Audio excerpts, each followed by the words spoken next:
It is indeed crucial to discuss the future of work in this centennial year. It is not far off. The new business models and new types of work and the challenges of tomorrow are already here. And we, young workers, are the one who suffers. We have one testimony from Nicaragua. My name is Ana. I have a university degree.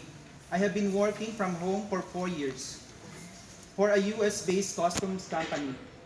My work schedule is 8 hours a day, and the only contact with my coworkers is by email or phone.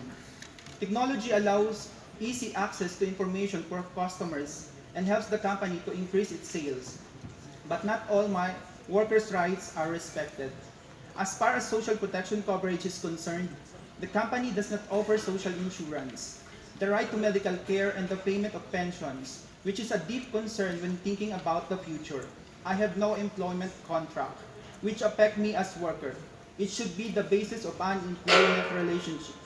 The lack of contract affects me as a worker, but also my whole life.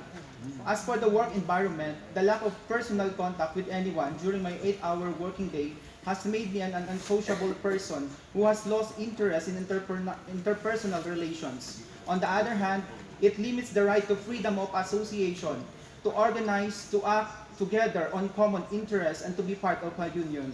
Young workers live in insecurity, precarity, and informality. Youth unemployment and inequalities based on our gender and national backgrounds. Stress and pressure grows. Workers are asked to be always reachable and available.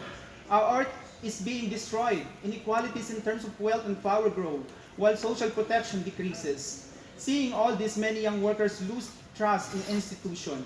The connection of trade, fiscal, economic, and social policies, which is mentioned by the Global Commission's report, is evident.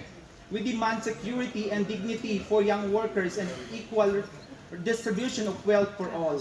In this light, we strongly support the Commission's recommendations toward a human-centered economic model and ask for your concrete reflection in the final declaration.